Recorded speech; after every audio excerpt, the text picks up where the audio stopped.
Hello, good evening my dear student. Welcome to my YouTube channel SBN education. आज हम लोग पढ़ेंगे हिंदी वर्णमाला। ठीक है, हिंदी वर्णमाला जो सामान्य हिंदी के अंतर्गत पहला अध्याय जो है, अध्याय पहला जो है हमारा सामान्य हिंदी का जो पहला अध्याय है हिंदी वर्णमाला। ठीक है, जो हमारा ये आता है यूपीपी में, UPSI, UP TGT, PGT, CTET, UP TET, STET, bank, SSC, railway. ठीक है, किसी भी एग्ज़ाम में पूछा जाए, जो भी हिंदी का जिसमें हिंदी रहता है, किसी भी एग्ज़ाम में, एग्ज़ाम के लिए क्या है, ये इम्पॉर्टेंट है। ठीक है, बहुत ही महत्वपूर्ण है। इसमें जो भी क्वेश्चन इंक्लूड किए गए हैं, तो आइए हम लोग देखते हैं इसमें पहला क्वेश्चन कौन सा है। इसमें जो हमारा पहला क्वेश्चन है उससे हम लोग देखेंगे, निम्नलिखित में से कौन सा मूल दीर्घ स्वर नहीं है। ठीक है, निम्नलिखित में से कौन सा मूल दीर्घ स्वर नहीं है। पहला ऑप्शन है आ, ई, बड़ा ऊ और ओ। ठीक है, आप लोग बताएंगे कि इसमें कौन सा जो है ऑप्शन सही होगा। कमेंट करके बताएंगे कौन सा ऑप्शन इसका सही होगा। ठीक है, देख लेते हैं जो इसमें पूछा गया है कि मूल दीर्घ स्वर। ठीक है, इसमें जो है मूल दीर्घ स्वर कौन सा नहीं है।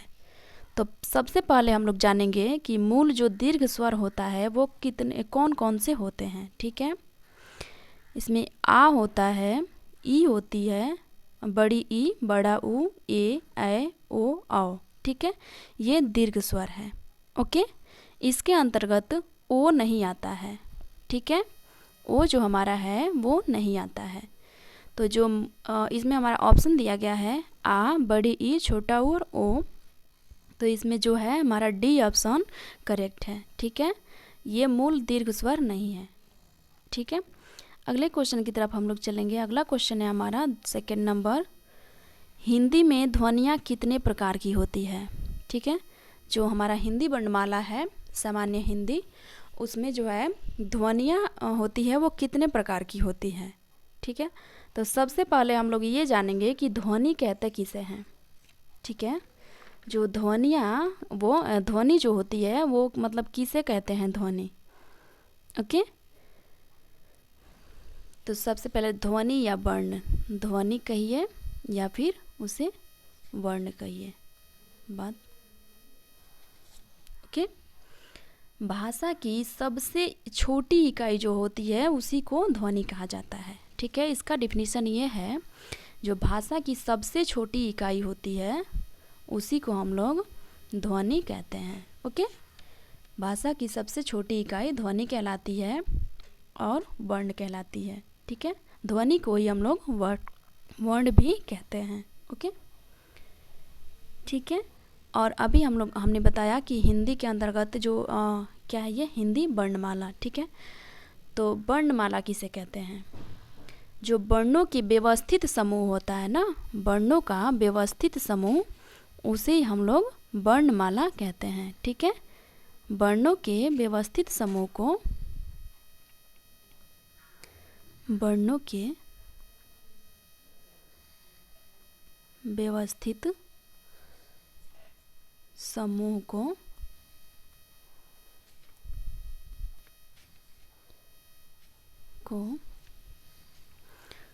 वर्णमाला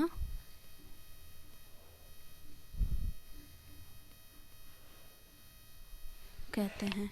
ओके, क्लियर हो गया हमारा। जो वर्णमाला है वो किसे कहते हैं, तो जो वर्णों की जो व्यवस्थित समूह होता है उसी को वर्णमाला कहते हैं। और वर्ण किसे कहते हैं, जो भाषा की सबसे छोटी इकाई होती है ध्वनि, ध्वनि को हम लोग वर्ण कहते हैं। ओके, ठीक है, तो इसमें हम लोग जान लेंगे कि हिंदी में जो ध्वनियाँ होती है वो कितने प्रकार की होती है। ऑप्शन है हमारा 2, 4, 6 और 8। इसमें हमारा जो है कौन सा ऑप्शन सही होगा, तो जो ए नंबर में दिया है, ए ऑप्शन हमारा क्या होगा, करेक्ट होगा। अब देख लेते हैं क्यों ये करेक्ट होगा। इसमें क्या चीज़ें हैं ये समझाया गया है। हिंदी में जो ध्वनियाँ होती है ना वो एक होता है स्वर और सेकंड होता है, दूसरा होता है व्यंजन। ठीक है, ओके। हिंदी में जो ध्वनियाँ होती है वो दो प्रकार की होती है, स्वर और व्यंजन। ठीक है, क्लियर हो गया इतना? हमारा सेकंड का जो है ए नंबर सही है। ओके, चलते हैं अगले क्वेश्चन की तरफ। अगला क्वेश्चन है हमारा थर्ड नंबर। मात्रा के आधार पर स्वर कितने प्रकार के होते हैं? मात्रा के आधार पर जो स्वर होते हैं वो कितने प्रकार के होते हैं ये बताना है। ऑप्शन है हमारा 2, 3, 4 और 5। ठीक है, आप लोग बताएंगे इसमें कौन सा ऑप्शन हमारा सही होगा। मात्रा के आधार पर जो होता है वो कितने हमारे स्वर कितने होते हैं। ठीक है,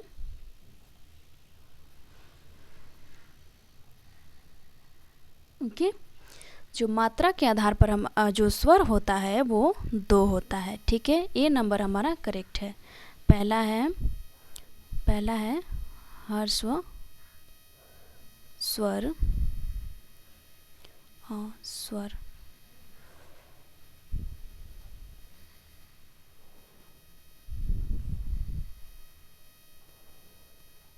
और दूसरा है दीर्घ स्वर। ठीक है, ओके। मात्रा के आधार पर 2 प्रकार के स्वर होते हैं, ह्रस्व स्वर और दीर्घ स्वर। ठीक है, करेक्ट है। अगले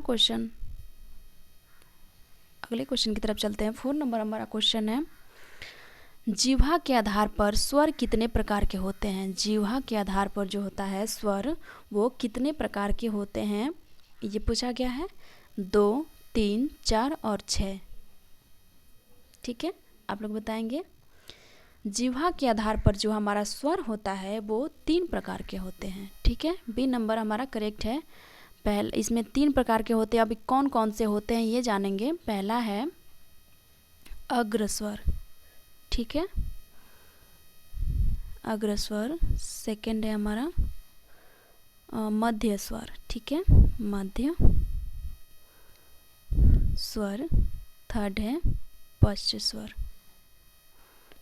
ओके, अब ये हम लोग जानेंगे जिह्वा के आधार पर जो होता है स्वर वो 3 प्रकार के होते हैं। ठीक है, एक अग्र स्वर होता है, मध्य स्वर होता है और पश्च स्वर होता है। इसके बारे में हम लोग जब थ्योरी की क्लासेस चलेगी उसके तब हम लोग इसको अच्छे से डिफाइन करेंगे। आज बस इतना ही हम लोग जानेंगे। जो होता है इसमें 3 प्रकार के होता है। अग्र स्वर मतलब जीभ के अगली भाग से जो बोला जाता है वो अग्र स्वर हो गया, और जो जीभ के जो मध्य यानी बीच वाले पोर्शन से जो शब्द जो मात्रा जो स्वर निकलता है वो मध्य स्वर हो गया, और जीभ के जो अंदर से यानी बहुत अंदर से जब चीज़ आवाज़ निकल रही हो, जो मात्रा निकल रहा हो, स्वर निकल रहा हो, वो क्या होती है? पश्च स्वर होती हैं। ठीक है, तो ये हमारा थर्ड यानी 3 क्या होगा? ऑप्शन सही होगा। ओके, अगला क्वेश्चन है हमारा 5 नंबर क्वेश्चन है, एक से अधिक वर्णों के मेल को हम क्या कहते हैं? एक से अधिक वर्णों के जो मेल होता है उसे क्या कहा जाता है? अक्षर, स्वर, व्यंजन और अनुस्वार। तो अब अभी हमने बताया जो सबसे छोटी इकाई होती है ध्वनि, और ध्वनि को ही हम लोग क्या कहते हैं? वर्ण कहते हैं। ठीक है, भाषा की सबसे छोटी इकाई ध्वनि होती है और ध्वनि को ही वर्ण कहा जाता है। ओके, तो अब इसमें पूछा गया है एक से अधिक वर्णों के मेल से जो चीज़ें बनती है उसे हम लोग क्या कहते हैं? तो हमारा होगा व्यंजन। ठीक है, सी नंबर हमारा करेक्ट होगा। एक से अधिक वर्णों के मेल से बनता है व्यंजन। ओके, ठीक है। अगला क्वेश्चन है हमारा 6 नंबर क्वेश्चन देखते हैं। ई, बड़ी ई, च, छ और झ आदि का उच्चारण किससे होता है? कंठ से, मूर्धन्य से, तालव्य से और ओष्ठ से। इसमें आप लोग कमेंट करके बताएंगे कौन सा इसका ऑप्शन सही होगा। ई, बड़ी ई, च, छ और झ जो होता है इसका उच्चारण किससे होता है? तालव्य से। ठीक है, थ्योरी की क्लासेस में इसको अच्छे से डिफाइन करेंगे। अभी इतना ही जाने कि जो इसका जो उच्चारण स्थान होता है ना, ई, बड़ी ई होता है, च, छ और झ, इसका उच्चारण स्थान हमारा तालु से होता है। ठीक है, तालु जो होता है मुख के अंदर, जीभ क्या करती है, तालु ऊपरी छत से क्या होती है, टकरा करके जो आवाज़ निकलती है वो होता है तालु से निकली हुई जो वर्ण, ठीक है। तो उसे हम लोग तालव्य स्थान कहेंगे, तालव्य वर्ग कहेंगे। ओके, तो इसका 6 का हमारा सी ऑप्शन क्या है, बिल्कुल करेक्ट है, तालव्य से, ठीक है। अगले क्वेश्चन की तरफ चलते हैं। अगला क्वेश्चन है हमारा 7 नंबर। जिसका उच्चारण स्वतंत्रता से होता है और जो व्यंजन के उच्चारण में सहायक होते हैं उसे क्या कहते हैं। जिनका उच्चारण स्वतंत्रता से होता है और जो व्यंजन के बोलने में वो क्या करते हैं, उसकी सहायक बनते हैं, उसे हम लोग क्या कहते हैं। संज्ञा, स्वर, व्यंजन और विसर्ग। आप लोग बताएंगे इसमें क्या कहते हैं।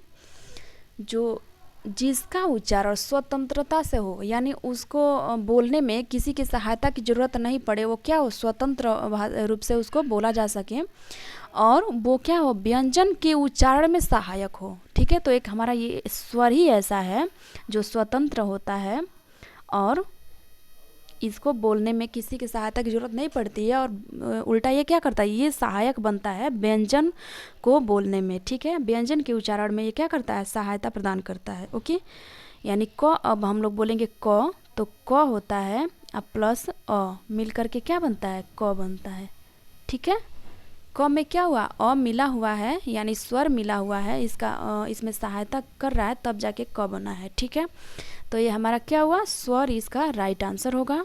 जिनका उच्चारण स्वतंत्रता से होता है और व्यंजन के उच्चारण में क्या करता है, वो सहायता करता है, वही क्या होता है हमारा, वो स्वर कहलाता है। ओके, अगला क्वेश्चन है हमारा 8 नंबर। जो क्वेश्चन है, निम्न में दीर्घ स्वर है, ठीक है। अभी हमने बताया एक ह्रस्व स्वर होता है, एक दीर्घ स्वर होता है, ठीक है।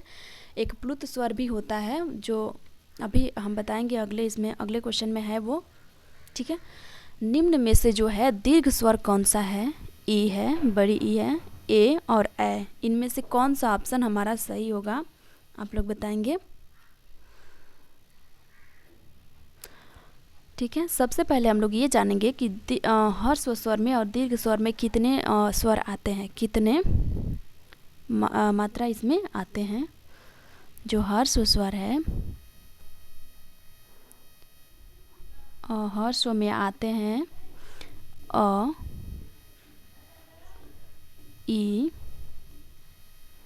उ और री, ठीक है। और दीर्घ में आते हैं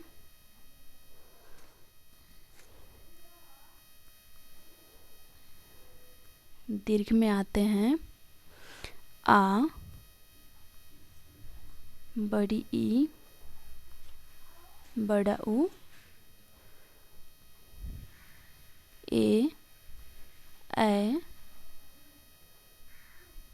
ओ और अ, ठीक है। दीर्घ स्वर में हमारा ह्रस्व स्वर में अ, ई, उ और ई आता है, ठीक है। बस 4 ही वर्ड आता है। और इसमें दीर्घ में हमारा आता है आ, बड़ी ई, बड़ा उ, ए, ओ और औ, ठीक है। इतना क्या करता है, दीर्घ स्वर में आता है। तो हमें ये बताना है कि जो नीचे दिया गया शब्द है 4 ऑप्शन, इसमें कौन सा दीर्घ स्वर है, ठीक है। तो इसमें हमारा क्या है, ये बी नंबर जो है बड़ी ई दिया है, ये हमारा दीर्घ स्वर है, ठीक है। ये क्या है, दीर्घ स्वर है। ओके, तो हमारा बी नंबर जो है करेक्ट है, ठीक है। क्लियर है इतना। आगे चलते हैं, अगला क्वेश्चन देखते हैं 9 नंबर। 9 नंबर जो हमारा क्वेश्चन है, निम्न में से अंतःस्थ व्यंजन कौन सा है। निम्न में से जो अंतःस्थ व्यंजन है वो कौन सा है, ग, ज, व और स, ठीक है। तो एक होता है अंतःस्थ व्यंजन, ठीक है, जो हमारा वर्ण के अंतर्गत आता है, उसमें होता है अंतःस्थ व्यंजन जो 4 होता है, ठीक है।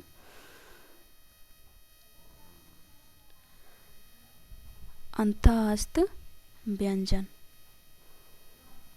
ओके, जो होता है य, र, ल और व, ठीक है। तो इसमें जो 4 हमारा दिया अंतःस्थ व्यंजन, इसमें से चारों में से कौन सा इसमें दिया गया है वही हमारा क्या होगा, करेक्ट होगा। ठीक है, तो जो हमारा व है ये दिया गया है सी में। ठीक है, तो हमारा क्या होगा, सी इज द राइट आंसर। निम्न में से जो अंतःस्थ व्यंजन है वो व है। ओके, तो सी हमारा क्या होगा, सही होगा। ठीक है, अगला क्वेश्चन देखते हैं। हमारा जो 10 नंबर क्वेश्चन है, निम्न में से अल्प व्यंजन कौन सा है। ठीक है, निम्न में से जो अल्प प्राण व्यंजन है वो कौन सा है, घ, ख, ग, घ और ठ। ठीक है, तो आप लोग बताएंगे, इसमें कमेंट करेंगे कौन सा हमारा जो है अल्प प्राण जो व्यंजन है वो कौन सा है। जब वर्णमाला पढ़ाया जाएगा उसके अंतर्गत पढ़ाया जाएगा कि इसमें बताया जाएगा कौन सा अल्प प्राण है और कौन महाप्राण है। ठीक है, अभी फिलहाल इतना बता रहे हैं,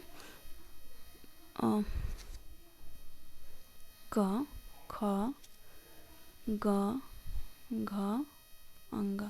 ठीक है, अब इसमें बताएंगे कि किसका लाइन कौन सा अल्प प्राण होता है और कौन सा महाप्राण होता है। ठीक है, तो जो हमारा ये 1 नंबर है ये 3rd है और ये 5 नंबर है।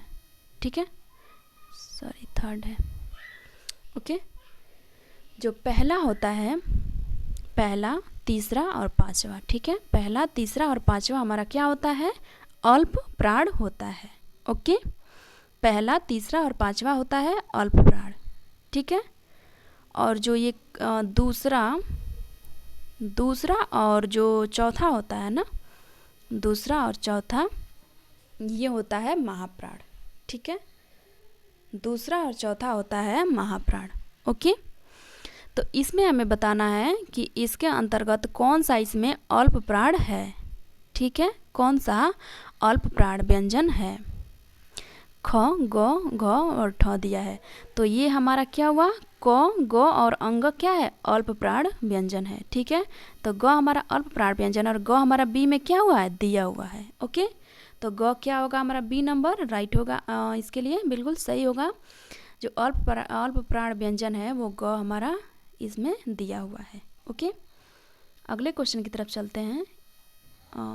11 नंबर जो हमारा क्वेश्चन है, निम्न में से घोष वर्ण कौन सा है। निम्न में से घोष वर्ण कौन सा है ये बताना है। अभी फिर से लिखना पड़ेगा समझाने के लिए, क, ख, ग, घ और अंग। ठीक है, अब इसमें बताएंगे कौन सा घोष है और कौन सा अघोष है। ठीक है, इसमें जो पहला होता है, पहला, दूसरा, तीसरा, चौथा और पांचवा। ठीक है, तो जो पहला और दूसरा होता है ये हमारा अघोष होता है, बाकी 3 क्या होता है, सघोष होता है, यानी घोष होता है। ठीक है, जो क और ख का लाइन जो होता है पहला दूसरा वो होता है हमारा अघोष, और जो 3 लाइन होता है इसमें तीसरा, चौथा और पांचवा ये होता है हमारा सघोष यानी घोष। ठीक है, तो ये हमें इसमें बताना है कि घोष के लाइन का कौन सा इसमें वर्ण इसमें है। ठीक है, और अल्प प्राण महाप्राण तो हमने बता दिया, ये अल्प प्राण है, ये है और ये है। ठीक है, ये पहला है, दूसरा है, तीसरा है और पांचवा जो है अल्प प्राण है, और दूसरा और चौथा क्या है, महाप्राण है। ठीक है, तो अब हमें बताना है कि इसमें घोष वर्ण कौन सा है। ज, क, च और ट। तो क तो शुरुआत हो रहा है, शुरू के 2 शब्द छोड़ करके लास्ट में जो आता है तो आता है, ये आ गया च, छ और ज। ठीक है, ज क्या हुआ, वो 3rd लाइन में आ गया, यानी हमारा घोष है। ठीक है, वो घोष वर्ण है। ठीक है, जो ज है वो घोष वर्ण, जैसे लिखा च, छ और ज। ठीक है, च, छ, ज हमने लिखा तो ये हुआ हमारा, ये हुआ अघोष, ये दोनों, ये और ये क्या हुआ, जो च है और छ है ये दोनों अघोष वर्ण हो गया, और जो ज है ये घोष वर्ण में आ गया। ठीक है, घोष वर्ण 3 होते हैं, च, छ, ज, ये आ गया झ, य, ये तीनों हमारा क्या हुआ, सघोष है। ठीक है, घोष वर्ण है। ओके, तो इसमें जो हमारा ए में दिया हुआ है, ए यानी कि ए ऑप्शन हमारा करेक्ट है। ठीक है, अगले क्वेश्चन की तरफ चलें। 12 नंबर जो हमारा क्वेश्चन है, निम्न में से ओष्ठ्य वर्ण कौन सा है। ठीक है, निम्न में से ओष्ठ के द्वारा बोला जाने वाला वर्ण कौन सा है। अ है, आ है, ई है और उ है। इसमें कौन सा वर्ण ऐसा है जो ओष्ठ के द्वारा बोला जाता है, मतलब उसको बोलने में क्या हुआ, हमारा ओठ यानी ओठ का क्या हुआ, उसमें काम लगे। ठीक है, तो अ बोले तो अ तो आया कंठ से, आ भी आया कंठ से, ई आई, ई ऐसे बोलिए, ई बोलेंगे तो ये आएगा यानी दांत से, इसको ऐसे दांत से थोड़ा सा लगाना पड़ेगा। ओके, लेकिन जो ऊ है इसका क्या, इसको बोलने में ओठ का काम है। ठीक है, ओके, लिप्स का काम है इसमें, तो इसलिए हमारा डी ऑप्शन बिल्कुल करेक्ट होगा। ठीक है, ओष्ठ वर्ण हमारा ऊ है। ओके, ठीक है, अगला क्वेश्चन हम लोग देखते हैं। अगला क्वेश्चन है हमारा 13 नंबर, अंतःस्थ और ऊष्म वर्ण कितने होते हैं। ठीक है, अभी हमने अंतःस्थ व्यंजन को बताया, जो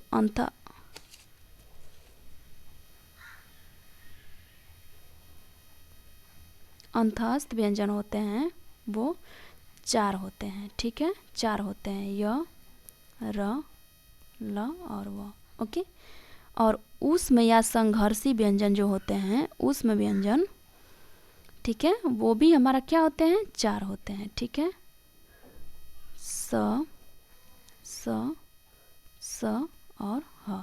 ठीक है, ये हमारा ऊष्म या संघर्षी व्यंजन कहलाते हैं। ओके, यानी जिसको बोलने से क्या हो, ऐसे मुख में क्या घर्षण उत्पन्न हो, ऊष्मा उत्पन्न हो। ठीक है, ऊष्मा ऐसे थोड़ा सा भाप जैसे उत्पन्न हो, वो क्या हो गया, हमारा ऊष्म व्यंजन हो गया या संघर्षी व्यंजन हो गया। ओके, और ये हमने अंतःस्थ व्यंजन के बारे में देख ही लिया है, तो दोनों क्या है हमारा 4 है, ये भी 4 है और ये भी 4 है, तो मिला कितना हुआ 8। ठीक है, तो ये हमारा ऑप्शन बी राइट होगा। ओके, अंतःस्थ व्यंजन भी 4 होते हैं और ऊष्मी व्यंजन भी 4 होते हैं। ठीक है, तो हमारा बी नंबर जो होगा वो राइट होगा। ठीक है, अगले क्वेश्चन की तरफ चलें। ये कैसे ऐसे हो जा रहा है। अगला क्वेश्चन है हमारा 14 नंबर जो क्वेश्चन है, दीर्घ का वर्ण विच्छेद है। वर्ण विच्छेद से क्वेश्चन इसमें आ गया है। दीर्घ का वर्ण विच्छेद क्या है, ये पूछा गया है। तो इसमें ऑप्शन नहीं है, ऑप्शन हम बनाएंगे, इसमें लिखेंगे द प्लस री प्लस ग प्लस अ। ठीक है,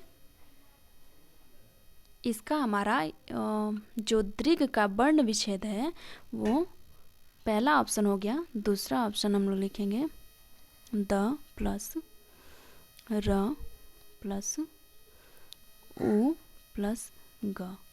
ठीक है, सेकंड थर्ड ऑप्शन इसका लिखेंगे सी नंबर का द प्लस री प्लस ग। ठीक है, 4 नंबर जो लिखेंगे डी नंबर द प्लस र प्लस अ प्लस ओ प्लस ग प्लस अ। इसमें हम लोग बताएंगे कौन सा ऑप्शन सही होगा। ठीक है, यानी दीर्घ का सही वर्ण विच्छेद कौन सा है। इसको तोड़ेंगे दीर्घ को, तो जो द है वो आधा हो जाएगा। ठीक है, प्लस आधा री इसमें मिला हुआ है। ओके, प्लस इसमें ग आधा है और अ है। ठीक है, तो ये हमारा इससे मिल करके बराबर दीर्घ बना हुआ है। ओके, दीर्घ इससे मिल करके बना हुआ है 4 शब्दों से। ठीक है, तो ये हमारा 4 वर्णों से मिल करके बना हुआ है, तो ये हो गया हमारा ए में है ऐसा। ठीक है, ऐसा जो हमने बनाया द आधा द प्लस री प्लस आधा ग प्लस अ। ठीक है, तो ये हमारा ए नंबर, ए ऑप्शन में क्या है दिख रहा है। ठीक है, तो ए हमारा करेक्ट होगा इसके लिए। ओके, अगला क्वेश्चन देखते हैं।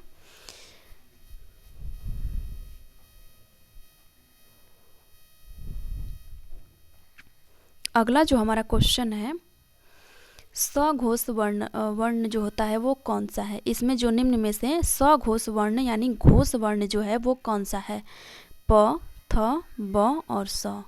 ठीक है, अभी घोष से ही रिलेटेड क्वेश्चन आया था, फिर घोष से ही रिलेटेड क्वेश्चन आ गया, ठीक है। तो हमने बताया कि जो पहला दूसरा होता है वो अघोष होता है, बाकी 3 क्या होता है, सघोष होता है। ओके, तो इसमें हम लोग देखेंगे प होता है, प वो फर्स्ट में आ गया, ब प फ ब, ये हमारा ब क्या हुआ, राइट होगा, ठीक है।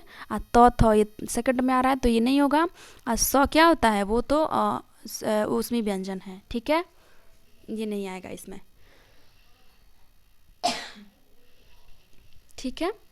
तो ब क्या होगा हमारा, सी नंबर करेक्ट होगा। ओके, अगला क्वेश्चन है हमारा 16 नंबर, ऊष्म व्यंजन कौन सा है।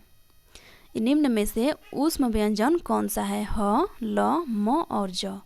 इसमें बताना है कि ऊष्म व्यंजन कौन सा है, ठीक है। अभी हमने बताया कि ऊष्मी व्यंजन जो होते हैं, ऊष्म या संघर्षी व्यंजन, वो होते हैं 4, ठीक है। पहला होता है स, स और ह, ठीक है। तो जो इसमें हमारा किसमें दिया हुआ है, इन चारों में से इसमें ऑप्शन में कहीं दिया हुआ है तो हाँ, ठीक है, ए में दिया हुआ है ह। ओके, तो उसमें जो उसमें व्यंजन है संघर्षी व्यंजन वो ए में दिया हुआ है, ठीक है, ह होगा, राइट है। अगले क्वेश्चन की तरफ चलते हैं। अगला क्वेश्चन है हमारा 17 नंबर, निम्नलिखित में से कौन सा ट वर्ग में नहीं आता है, ठीक है। निम्न में से हमें ये बताना है कि कौन सा ऐसा वर्ण है जो ट वर्ग में नहीं आता है, ठ, ढ, ध और ढ। तो ट वर्ग में आता है ट, ठ, ड, ढ और ढ, ठीक है, ये 5 आते हैं। ओके, तो इसमें ठ भी दिया हुआ है, ढ दिया है, न ड़ दिया है, ठीक है। ध जो है इस वर्ग का नहीं है। ओके, ये त वर्ग का है, ठीक है, त थ द ध। ओके, ये त वर्ग का है, ट वर्ग का नहीं है। ओके, तो ये हमारा सी नंबर क्या होगा, राइट होगा। ओके, समझ गए, इतना क्लियर है। आगे चलेंगे। अगला जो क्वेश्चन है हमारा 18 नंबर, वो है हिंदी भाषा की कुल वर्ण लिपियाँ है। हिंदी भाषा में जो है कितने वर्ण होते हैं कुल, ठीक है। कुल वर्णों की बात किया जाए तो इसमें होते हैं 52, ठीक है। सी नंबर क्या होगा, करेक्ट होगा। ओके, 52 क्या होता है, हमारे वर्ण होते हैं हिंदी भाषा में। ओके, क्लियर है इतना।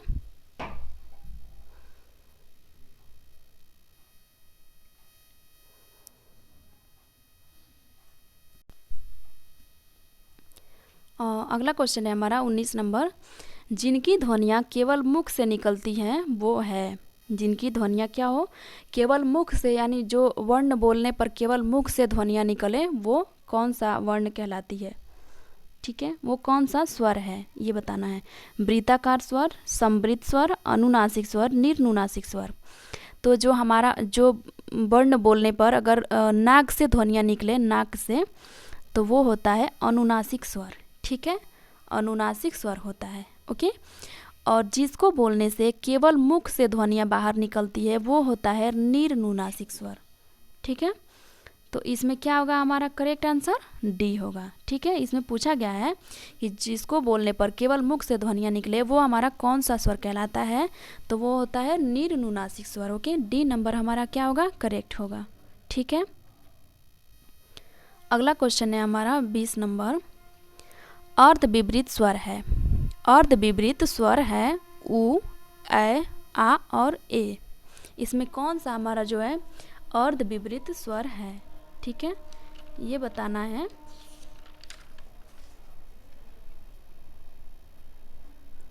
ओके, तो इसमें बताना है, एक होता है विपरीत स्वर और एक होता है अर्ध विपरीत स्वर, ठीक है। तो जो विपरीत स्वर होता है,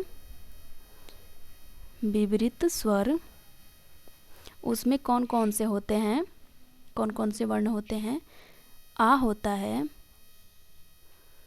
और ए होता है और अ होता है, ठीक है। और जो अर्ध विपरीत होता है, अर्ध विपरीत, उसमें होते हैं ए, अ, ओ और आ। ठीक है, तो इसमें जो है कौन सा ऑप्शन हमारा सही होगा, अब हमें क्या होगा, आसान हो जाएगी बताने में। ठीक है, हमें समझने में कि क्या होगा। अर्ध विपरीत स्वर होता है 3, आ, ए और औ। ठीक है, और अर्ध विपरीत स्वर होता है ए, अ, ओ और आ। ठीक है, ये वाला आ होता है। ठीक है, तो इसमें हमारे ऑप्शन में जो है ए बस ऐसा दिख रहा है जो अर्ध विपरीत में है। ठीक है, तो डी हमारा क्या होगा, राइट आंसर होगा। ओके, तो विपरीत स्वर में आ होता है, ए होता है और अ होता है। ओके, और अर्ध विपरीत में जो ए है ये हमारा इसमें दिख रहा है। ठीक है, तो हमारा डी क्या होगा, ऑप्शन सही होगा। ओके, अगला क्वेश्चन है हमारा 21 नंबर। सभी स्पर्श व्यंजन कौन से वर्ग से है। मतलब इसमें दिया गया है 4 व्यंजन दिए गए हैं, व्यंजन के वर्ग दिए गए हैं, जिसमें जो होता है कौन सा क्या है, स्पर्श व्यंजन के वर्ग है। ठीक है, ये पूछा गया है। क, र, ल, ह, य, श, द, र, क, च, प, द, ह, स, र, ब। ठीक है, तो इसमें कौन सा ऐसा मतलब इसका लाइन है जो क्या होता है, स्पर्श व्यंजन है। ठीक है, सभी के सभी स्पर्श व्यंजन से आते हैं। ओके, तो ये हमें बताना है। आप लोग बताएंगे, कमेंट करेंगे कि कौन सा हमारा ऑप्शन क्या होगा, सही होगा। ठीक है, जो है सभी स्पर्श व्यंजन। ठीक है, यानी क जो होता है क, ये भी स्पर्श व्यंजन से है, कंठ से है। च होता है ये मध्य, यानी ये पश्च स्पर्श से है। ये च जो है ये मध्य से है। प जो है ये ओष्ठ से है, और द क्या है, दंत से है। ठीक है, यानी सभी के सभी चारों इसमें क्या है, स्पर्श करने वाले वर्ग है। ठीक है, वर्ण है। ओके, जो है स्पर्श करने वाले व्यंजन है। तो हमारा सी क्या होगा, राइट होगा। ठीक है, क, च, प, द जो वर्ग है हमारा ये स्पर्श व्यंजन है। ओके, अगले क्वेश्चन की तरफ चलते हैं। अगला क्वेश्चन हमारा है 22 नंबर। सभी महाप्राण वर्णों वाला वर्ग है। इसमें दिया हुआ है सभी महाप्राण वर्णों वाला जो वर्ग है वो कौन कौन सा है। ठीक है, ये बताना है हमें। तो पहला दिया हुआ है ख, छ, ठ, ध, च, ड, म, स, ध, य, द, ध। ठीक है, तो हमने अभी बताया अल्प प्राण और महाप्राण के बारे में। ठीक है, अभी बताया हमने कि अल्प प्राण व्यंजन कौन से होते हैं और महाप्राण व्यंजन कौन से होते हैं। ठीक है, तो आप लोग बताएंगे, इसमें कमेंट करेंगे कौन सा हमारा ऑप्शन सही होगा।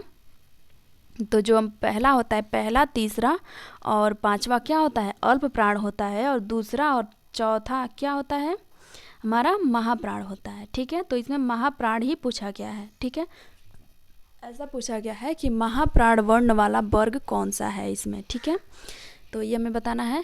तो जो सेकंड होता है और 4 होता है। ठीक है, दूसरा और चौथा जो होता है वो पहला, दूसरा, तीसरा और चौथा और पांचवा। ठीक है, तो पहला, तीसरा और पांचवा क्या होता है, अल्प प्राण होता है, और दूसरा और चौथा क्या होता है, महाप्राण होता है। दूसरा में कौन सा आता है, क, ख। ठीक है, ख आ गया दूसरे नंबर में। ओके, तो ख हमारा दूसरे नंबर में इसमें आया है, ए में है। फिर आता है, ये देखेंगे, छ के बारे में देख लेते हैं। तो च आएगा पहला यानी अल्प प्राण में, और छ आएगा सेकंड में यानी महाप्राण में। ठीक है, तो छ भी है, और ठ आता है, जैसे ट आ गया अल्प प्राण में और ठ आ गया महाप्राण में। ठीक है, तो इसमें क्या होगा, हमारा ए नंबर जो आंसर है वो बिल्कुल करेक्ट है। ठीक है, जो है ख, छ और ठ तीनों के तीनों क्या है, अल्प महाप्राण वर्ण वाला वर्ग है। ठीक है, करेक्ट है इतना। अगला क्वेश्चन देखते हैं, 23 नंबर जो हमारा क्वेश्चन है। जब एक ही ध्वनि का द्वित्व हो जाए तब वह क्या कहलाता है। जब एक ही ध्वनि का द्वित्व हो जाता है तब वह क्या कहलाता है। संयुक्त ध्वनियाँ, युग्मक ध्वनियाँ, संपृक्त ध्वनियाँ या पारस्परिक ध्वनियाँ। तो जब एक ही ध्वनि का द्वित्व होता है तो वो हमारा क्या कहलाता है, युग्मक ध्वनियाँ कहलाती हैं। ठीक है, जब एक ही ध्वनि बार बार अगर 2 बार मतलब आ जाए, द्वित्व का मतलब क्या हुआ, 2 बार आना। ठीक है, एक और एक से अधिक यानी 2 बार जब वो आ जाए तो क्या होगा, उसका वो 2 बार आता है तो द्वित्व हो जाता है। ठीक है, तो वो हमारा क्या कहलाएगा, वो कौन सा ध्वनि कहलाएगी, युग्मक ध्वनि कहलाएगी। ठीक है, और युग्मक ध्वनियाँ होती है जैसे कि एग्जाम्पल में हम लोग देखेंगे। फॉर एग्जाम्पल से हो गया ये प्रसन्नता हो गया। जैसे प्रसन्नता हो गया, तो इसमें क्या हुआ, न न 2 बार आया हुआ है, यानी एक ही ध्वनि का द्वित्व हुआ है। ठीक है, तो ये हमारा युग्मक ध्वनि कहलाएगा। जो न है ये हमारा युग्मक ध्वनि कहलाएगा। ठीक है, फॉर एग्जाम्पल और देखेंगे थोड़ा सा। ये आ गया उत्फुल्ल जैसे हो गया, उत्फुल्ल। ठीक है, तो ये आ गया ल का क्या हुआ है, द्वित्व हुआ है, यानी ये युग्मक ध्वनियाँ हैं। ओके, ठीक है, आप लोग समझ गए होंगे इतना। आगे चले, अगला क्वेश्चन है हमारा 24 नंबर। वो जो है वो व्यंजन है। ठीक है, वो कौन सा व्यंजन है ये हमें बताना है। ऊष्म है, अंतस्थ है, महाप्राण है या अघोष है। तो जो हमारा वो है अभी हमने बताया, ऊष्म में होता है स स ह। ठीक है, 4 होता है ऊष्म में, स श स और ह। ओके, अंतहस्त में होता है य र ल व। ठीक है, य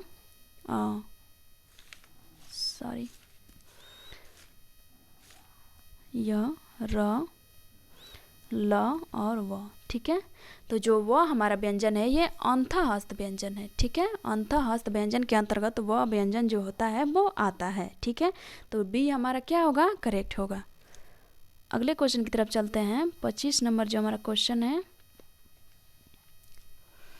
लिखित भाषा में मूल ध्वनियों के लिए जो चिन्ह मान लिए गए हैं तथा जिस रूप में लिखे जाते हैं वह क्या कहलाते हैं। यानी लिखित भाषा में जिस मूल ध्वनियों को हम लोग मान लिए हैं जो चिन्ह के रूप में, और उसी रूप में लिखा जाता है, तो उसे हम लोग क्या कहेंगे, लिपि कहेंगे। ठीक है, वो हमारा क्या हो गया, लिपि हो गया। ओके, क्लियर है इतना। ठीक है, आगे चले, अगला क्वेश्चन है हमारा 26 नंबर। 2 व्यंजन एक साथ मिले, 2 व्यंजन जब एक साथ मिलते हैं तो क्या कहलाते हैं। संयुक्त व्यंजन, अल्प प्राण व्यंजन, अंतःहस्त व्यंजन और महाप्राण व्यंजन। वो कौन सा व्यंजन होता है। ठीक है, जब 2 व्यंजन क्या होता है, एक साथ मिल जाता है तो वो हमारा संयुक्त व्यंजन कहलाता है। ठीक है, संयुक्त व्यंजन कहलाता है। ओके, अब संयुक्त व्यंजन के बारे में हम लोग जान लेते हैं थोड़ा सा। संयुक्त व्यंजन कौन से होते हैं। संयुक्त व्यंजन भी हमारा 4 होता है। ठीक है, ओके, पहला होता है छ, त्र, ज्ञ और स्र। ठीक है, ये क्या हुआ है, मिल करके बना हुआ है। ठीक है, मिल करके, यानी दो व्यंजन से मिल करके एक व्यंजन बना हुआ है, तो ये हमारा क्या हुआ, संयुक्त व्यंजन हो गया। अब छ के बारे में हम लोग देखें, छ किससे मिलकर बना है, क और स से मिल करके बना हुआ है छ। ठीक है, क और स से मिल करके बना हुआ है छ। ठीक है, ओके, और त और र से मिल करके बना हुआ है त, प्लस र से मिल करके बना हुआ है त्र, ज और य से मिल करके बना हुआ है ज्ञ, स और र से मिल करके बना हुआ है स्र। ठीक है, क्लियर हो गया, क्लियर हुआ इतना। ये 4 है, संयुक्त व्यंजन हमारा 4 होता है। ठीक है, तो इसमें बताना है कि जब 2 व्यंजन एक साथ मिलते हैं तो हमारा क्या कहलाते हैं, संयुक्त व्यंजन कहलाते हैं। ठीक है, अगले क्वेश्चन की तरफ चलते हैं। वर्ण तालिका के अनुसार ह्रस्व, दीर्घ और प्लुत क्या है। वर्ण तालिका के अनुसार ह्रस्व, स्वर, ह्रस्व, दीर्घ और प्लुत ये किस में आता है ये बताना है। स्वर में आता है, व्यंजन में आता है, मात्रा में आता है और विसर्ग में आता है। ये बताना है हमें कि जो ह्रस्व, दीर्घ और प्लुत आता है ये किस वर्ग में आता है। ठीक है, किस वर्ण तालिका में आता है। तो जो हमारा ये है ये स्वर में आता है। ठीक है, स्वर को 3 भागों में बांटा गया है। पहला है ह्रस्व, दूसरा है दीर्घ और तीसरा है प्लुत। ओके, तो हमने ह्रस्व के बारे में पढ़ लिया, दीर्घ के बारे में पढ़ लिया और प्लुत के बारे में नहीं पढ़ा। ठीक है, प्लुत क्या होता है, यानी कम, देखिए ह्रस्व के बारे में देखिए, ह्रस्व यानी जब किसी भी मात्रा क्या बोलने में यानी उच्चारण करने में सबसे कम समय लगे तो क्या होगा, वो ह्रस्व स्वर कहलाएगा। ठीक है। और दीर्घ स्वर का मतलब जब क्या हो, ह्रस्व स्वर को जितना बोलने में टाइम लगे उससे 2 गुना टाइम क्या हुआ, दीर्घ स्वर को बोलने में लगता है। ठीक है, वो हमारा दीर्घ स्वर कहलाता है। ओके। और जो प्लुत स्वर है वो दीर्घ स्वर के 3 गुना समय लगता है प्लुत स्वर को बोलने में। ओके। प्लुत स्वर जो होता है उसको बोलने में दीर्घ स्वर का जितना लगता है उसका 3 गुना समय उसमें लगता है। ओके। एग्जाम्पल इसमें होता है जैसे ओम हो गया, तो ओम आप ऐसे नहीं बोलेंगे, इसको ऐसे करके बोलते हैं, बहुत मतलब टाइम लेकर के। ठीक है। जैसे किसी को दूर से बुलाना हो, जैसे राम को बुलाना हो, तो ऐसे क्या हो, आप बहुत बीच में गैप छोड़ करके राम ऐसे ओम ऐसे बोलते हैं तो टाइम लगेगा ना, 3 गुना ज़्यादा टाइम लगता है। ठीक है। तो हमारा क्या हुआ, प्लुत स्वर हो गया। ओके। तो अब हमें ये बताना है कि जो ह्रस्व, दीर्घ और प्लुत है ये चीज़ें क्या आती है, स्वर के अंतर्गत आती है। ओके। तो हमारा क्या होगा, स्वर ए नंबर सही होगा। ठीक है। अगले क्वेश्चन की तरफ चलें। 28 नंबर जो हमारा क्वेश्चन है, स्पर्श व्यंजन, कंठ ध्वनि, अघोष और महाप्राण ध्वनि ये सभी के सभी गुण किसमें विद्यमान है, ये बताना है। ठीक है। क, ग, ख और घ किसमें ये सब चीज़ें आएंगी ये बताना है हमें। स्पर्श व्यंजन भी आए, वो कंठ ध्वनि भी हो, अघोष भी हो और महाप्राण भी हो। ठीक है। तो सबसे पहले हम लोग अघोष और महाप्राण की तरफ चलेंगे। तो जो हमारा तीसरा और चौथा होता है, दूसरा और चौथा होता है, वो हमारा महाप्राण होता है। ठीक है। तो दूसरे के अंतर्गत हमारा ख ही आएगा। ठीक है। खो आएगा और आएगा घ। ठीक है। दूसरा और चौथा आएगा ये ख और घ, यही दोनों हम लोग लेके चलेंगे। फिर क और ग तो कट गया ऐसे ही, क्योंकि ये अल्पप्राण में है। ओके। और अघोष है, ये अघोष में घ नहीं आएगा। ठीक है। क्योंकि दो ही फर्स्ट के जो पहले नंबर पे आता है पहला और दूसरा, उस वही क्या होता है, हमारा अघोष होता है। बाकी के दो जो तीसरा, चौथा और पांचवा होता है ये हमारा सघोष होता है। ठीक है। तो घ भी कट गया। ठीक है। तो हमारा ख क्या होगा, यही राइट होगा। ठीक है। ये कंठ ध्वनि भी है। क जो होता है, क, ख, ग, घ, अंग जो होता है ये कंठ ध्वनियाँ हैं और स्पर्श व्यंजन है। स्पर्श व्यंजन के अंतर्गत भी आता है हमारा क, ख, ग, घ, अंग तक। ठीक है। ओके। तो ये हमारा ख जो है ये स्पर्श व्यंजन भी है, कंठ ध्वनि है और अघोष है, महाप्राण है, सभी है। ठीक है। ओके। अगले क्वेश्चन की तरफ चलेंगे। अगला क्वेश्चन हमारा है 29 नंबर, दंतोष्ठ ध्वनि कौन सी है, दंतोष्ठ ध्वनि कौन सी है, व, फ, य और र, व, फ, य और र ऑप्शन है इसका। तो सबसे पहले हम लोग जानेंगे दंतोष्ठ का मतलब क्या हुआ, दंत ओष्ठ। ठीक है। ये जो है दंत और ओष्ठ। ठीक है। दांत और ओठ दोनों को मिला करके जो बोला जाए वो हमारा क्या हो गया, दंतोष्ठ ध्वनि हो गया। तो जो वो है हमारा, वो आप लोग बोल के देखिएगा, इससे ओठ का भी इसका काम है और दांत का भी, दोनों का क्या हुआ, इसमें मिला करके काम है। तो ये क्या हुआ, हमारा दंतोष्ठ ध्वनि हो गया। ठीक है। ओके। वो क्या है, हमारा दंतोष्ठ ध्वनि है। तो ये क्या हुआ, राइट हो गया। ठीक है। अगला क्वेश्चन है, लास्ट क्वेश्चन हमारा, हिंदी वर्णमाला में ऊष्म व्यंजन कौन से हैं। हमने बढ़ा दिया ऐसा कि ऊष्म या संघर्षी व्यंजन कौन से हैं। तो इसमें बताना है आप लोगों को कि हिंदी वर्णमाला में जो है ऊष्म या संघर्षी व्यंजन कौन से हैं, स, स, ह, यही है। ठीक है। ये नंबर क्या हुआ, राइट हो गया। ठीक है। ये नंबर हमारा राइट है। स, स और ह 4 होते हैं ऊष्म या संघर्षी व्यंजन जो इसमें पूछा गया है। तो ये क्या होगा, राइट होगा। ठीक है। क्लियर हुआ, अच्छे से समझ में आया आप लोग को। ओके। ठीक है। तो आज के लिए बस इतना ही। अब मिलेंगे अगले वीडियो में अगले टॉपिक के साथ। आप लोग इसे देखते रहिए और इसे लाइक करिए, सब्सक्राइब भी कर लीजिए और अगर किसी को ज़रूरत पड़े तो उसे शेयर भी करिए। ठीक है। ओके। Thank you.